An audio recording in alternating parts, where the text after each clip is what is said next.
A+ grades ہیں, A grades ہیں, کسی کے B ہیں, کسی کے مکس ہیں. اسی طرح پھر آپ کی لائف ہسٹری بھی ایک دوسرے سے ڈفرینٹ ہے, آپ کا فیملی بیک گراؤنڈ ڈفرینٹ ہے, تو آپ لوگوں کی سب کی ہسٹری ہے, ٹھیک ہے, لیکن وہ ایک دوسرے سے ڈفرینٹ ہے. And in this sense, history is a method of arriving at truth rather than a subject itself. تو ہر چیز کی ہسٹری ہو سکتی ہے, کسی بھی چیز کی ہسٹری ہو سکتی ہے اور ہر چیز کی ہسٹری ہو سکتی ہے. اور اس لحاظ سے ہم اگر دیکھیں تو ہسٹری ایک طریقہ کار ہے سچ تک پہنچنے کا, سچ تک رسائی حاصل کرنے کا, بجائے اس کے کہ ہم اسے ایک مضمون کے طور پہ لیں. ہسٹری کو ہم ایک طریقہ کار کے طور پہ لیتے ہیں جس سے ہم سچ تک رسائی حاصل کرتے ہیں, جس سے ہم حقائق کو جانتے ہیں, اور حقیقت تک پہنچنے کا جو ذریعہ ہے, جو طریقہ کار ہے, وہ ہسٹری ہے. اکارڈنگ ٹو جی پی گوچ, جی پی گوچ کے مطابق the scope of history has gradually widened till it has come to include every aspect of human life. جی پی گوچ یہ کہتے ہیں کہ ہسٹری کا دائرہ کار درجہ بدرجہ یا آہستہ آہستہ وسیع ہوتا چلا جاتا ہے, یہاں تک کہ اس میں انسانی زندگی کا ہر پہلو شامل ہو جاتا ہے. انسانی زندگی کے ساتھ تعلق رکھنے والا ہر شعبہ جیسے سیاست, معیشت, معاشرت, مذہب, تہذیب و ثقافت, یہ سب ہسٹری کے دائرہ کار میں شامل ہوتے چلے جاتے ہیں. Collingwood defined the scope of history under the title Object of History in his great book Idea of History. Collingwood کی عظیم تاریخ کی کتاب آئیڈیا آف ہسٹری ہے, اور اس کتاب میں کالنگ ووڈ نے ہسٹری کے دائرہ کار کو آبجیکٹ آف ہسٹری کے عنوان سے واضح کیا ہے. One science differs from another in that sense that it finds out the things of different kinds. ایک سائنس دوسری سائنس سے اس لحاظ سے مختلف ہوتی ہے کیونکہ ان میں مختلف قسم کی چیزیں معلوم کی جاتی ہیں, مختلف قسم کی چیزیں دریافت کی جاتی ہیں, اور مختلف قسم کی معلومات ان کے ذریعے سامنے آتی ہیں. جیسے آپ یہ دیکھیے کہ فزکس ایک سائنس ہے جس میں حرارت, حرکت, آواز اور روشنی کی رفتار جیسی معلومات حاصل ہوتی ہیں. اس کے علاوہ کیمسٹری کے بارے میں اگر آپ دیکھیں تو یہ بھی ایک سائنس ہے. اس میں مختلف اجزاء کے مرکبات اور ان کی خاصیت کے بارے میں معلوم کیا جاتا ہے. پھر ہم اگر بائیولوجی کے بارے میں دیکھیں تو اس میں جانداروں جس میں انسان, جانور, پودے سب شامل ہیں, ان کے بارے میں معلومات حاصل ہوتی ہے. تو اس طرح ہم سمجھ سکتے ہیں کہ ہر سائنس دوسری سائنس سے مختلف ہے, اور مختلف ہونے کی وجہ کیا ہے کہ ان میں مختلف قسم کی معلومات حاصل کی جاتی ہیں, معلوم کی جاتی ہیں. ان کی دریافتیں جو ہیں ایک دوسرے سے ڈفرینٹ ہوتی ہیں, اور اسی بنیاد پہ ایک سائنس دوسری سائنس سے ڈفرینٹ ہوتی ہے. History is also a science which finds out the actions of human beings that have been done in past. History بھی ایک سائنس ہے, اور اس میں انسانوں کے ماضی میں کیے گئے اعمال یا افعال کے بارے میں معلوم کیا جاتا ہے. یعنی ماضی میں انسانوں نے جو کچھ کیا ہے, جو کام کیے ہیں, جو کارنامے سر انجام دیے ہیں, جو حالات اور واقعات رونما ہوئے ہیں, جو انسانوں کی وجہ سے رونما ہوئے ہیں, ان سب کے پیچھے محرکات کیا تھے, ان کے پیچھے اسباب اور وجوہات کیا تھیں, یہ سب معلوم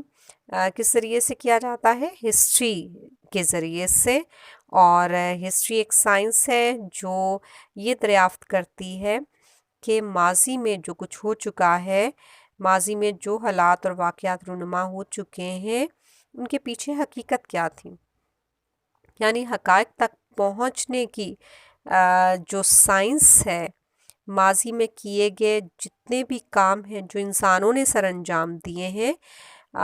جو بھی حالات اور واقعات ماضی میں انسانوں کے حوالے سے ظہور پذیر ہو چکے ہیں، رونما ہو چکے ہیں، تو ان سب کے بارے میں جو جاننے کی یا ان کے بارے میں صحیح حقیقت معلوم کرنے کی جو سائنس ہے، اس کا نام ہسٹری ہے۔ تو ہسٹری کے ذریعے کیا جانا جاتا ہے کہ ماضی میں کیا کچھ انسانوں نے کیا ہے، اور اس لحاظ سے ہسٹری بھی ایک سائنس ہے۔ ہسٹورینز بلیو، مورخین یعنی تاریخ دان اس بات پر یقین رکھتے ہیں that history is the muse of all knowledge، کہ ہسٹری تمام علوم کے لیے ایک میوز یعنی گائیڈنگ اسپرٹ ہے، ایک رہنمائی کرنے والی قوت ہے، یا پھر سورس آف انسپائریشن ہے، یا پھر یہ روحانی فیض کا ایک ذریعہ ہے۔ تو ہسٹری کی حیثیت تمام علوم کے لیے انسپائریشن کے ایک ذریعے کے طور پہ ہے، یعنی تمام علوم کے لیے یہ ایک رہنمائی کرنے والی قوت کے طور پر بھی اس کو مانا جاتا ہے، یا پھر اس کو روحانی فیض حاصل کرنے کا بھی ایک ذریعہ تسلیم کیا جاتا ہے۔ According to historian, the local history, the national history, the world history, and the history of civilizations are included in it۔ مورخین کے مطابق مقامی ہسٹری، قومی ہسٹری، بین الاقوامی یا عالمی ہسٹری، اور اس کے ساتھ ساتھ تہذیبوں کی ہسٹری بھی ہسٹری کے دائرہ کار میں شامل ہے۔ According to historians، مورخین کے مطابق دی ہینڈ رائٹنگس، انسانوں کے ہاتھ کی لکھی ہوئی تحریریں، میوزیکل نوٹیشنز، موسیقی کے اشارے یا علامتیں، پکچرز، تصویریں، اور وہ تصویریں چاہے ہاتھ سے بنی ہوئی ہوں یا غاروں پہ کندہ کی ہوئی ہوں، اسکلپچرز، مجسمے جیسے آپ دیکھتے ہیں مہاتما بدھ کے، اسکندر اعظم، اور مختلف اہم پرسنالٹیز کے جو آپ کو میوزیمز میں نظر آتے ہیں، ٹیکنیکل اکوپمنٹس، تکنیکی آلات، alternations of the crust of the earth, زمین کی پرتوں یا تہوں میں ہونے والی تبدیلیاں یا رد و بدل، profound spiritual transformations، گہری روحانی تبدیلیاں، the changes suffered by political, moral and religious institutions، سیاسی، اخلاقی اور مذہبی اداروں کی وجہ سے ہونے والی تبدیلیاں، the growth of virtue and sentiments، نیکی اور بھلائی کے احساسات کی نشوونما، which have gradually been formed in the course of centuries، جو درجہ بدرجہ یا آہستہ آہستہ صدیوں کی مسافت طے کرتے ہوئے موجودہ شکل اختیار کرتے ہیں، and are still alive in us، اور ابھی بھی ہم میں موجود ہیں اور ابھی بھی اپنا وجود رکھتے ہیں، are all within the scope of history، یہ سب ہسٹری کے دائرہ کار میں آتے ہیں۔ ڈیئر اسٹوڈنٹس، آپ نے دیکھا کہ ہسٹری کا دائرہ کار کس قدر وسیع ہوتا جا رہا ہے، اس میں ہر وہ چیز شامل ہے جس کا تعلق ماضی سے ہے، جس کا تعلق انسان سے ہے، جس کا تعلق انسان کے افعال سے ہے، اور کس طرح وہ تمام چیزیں صدیوں کی مسافت طے کرتے ہوئے انہوں نے اپنی مخصوص شکل اختیار کی اور ابھی بھی وہ اپنا وجود رکھتی ہیں، اور یہ سب ہسٹری کے دائرہ کار میں آتے ہیں۔ The natural sciences and even some sciences like psychology, sociology, painting, and music are only a few examples which are fall out in the domain of history. Natural sciences, فطری سائنس، جن میں physics, chemistry, biology آ جاتے ہیں، and even some sciences like, اور یہاں تک کہ کچھ دوسری بھی سائنسز جیسے کہ سائیکالوجی، نفسیات، سوشیولوجی، عمرانیات، پینٹنگ، مصوری، اینڈ میوزک، موسیقی are only a few examples. یہ صرف چند ایک اہم مثالیں ہیں which are fall out in the domain of history، جو کہ ہسٹری کے حلقہ اثر میں شامل ہیں۔ یعنی ہم نے چند ایک اہم مثالوں کا ذکر کیا ہے، مثال کے طور پہ ان کو پیش کیا ہے، یعنی اس کے علاوہ بھی بہت کچھ ہے جو ہسٹری کے دائرہ کار میں آتا ہے۔ تو اس طرح یہ اب ہم جان رہے ہیں کہ کس طرح ہسٹری کا اسکوپ وسیع سے وسیع ہوتا چلا جا رہا ہے۔ Sherman Kent has rightly said that we use history as much as we use fresh air۔ Sharman can't کی یہ بات بالکل درست معلوم ہوتی ہے کہ ہم ہسٹری کو اتنا ہی استعمال کرتے ہیں جتنا کہ ہم سانس لینے کے لیے تازہ ہوا کو استعمال کرتے ہیں۔ ڈیئر اسٹوڈنٹس، جب ہم تازہ ہوا میں سانس لیتے ہیں تو ہمیں اس بات کا بالکل اندازہ نہیں ہوتا کہ ہم کتنی زیادہ فریش ایئر یوز کر رہے ہیں۔ اسی طرح ہمیں ہسٹری کے بارے میں بھی یہ مکمل ہم اندازہ نہیں لگا سکتے کہ ہم اسے کتنا زیادہ اور کہاں کہاں استعمال کرتے ہیں، لیکن اس بات سے ہسٹری کی یہ حیثیت ہم پہ واضح ہو جاتی ہے کہ ہسٹری ہمارے لیے اتنی ہی ناگزیر ہے جتنا کہ انسان کے زندہ رہنے کے لیے فریش ایئر ناگزیر ہے۔ ڈیئر اسٹوڈنٹس، امید ہے کہ آج کے اس لیکچر میں ہسٹری کے دائرہ کار کا جائزہ لیتے ہوئے آپ نے ہسٹری کی اہمیت اور افادیت کو پوری طرح سے سمجھ لیا ہوگا۔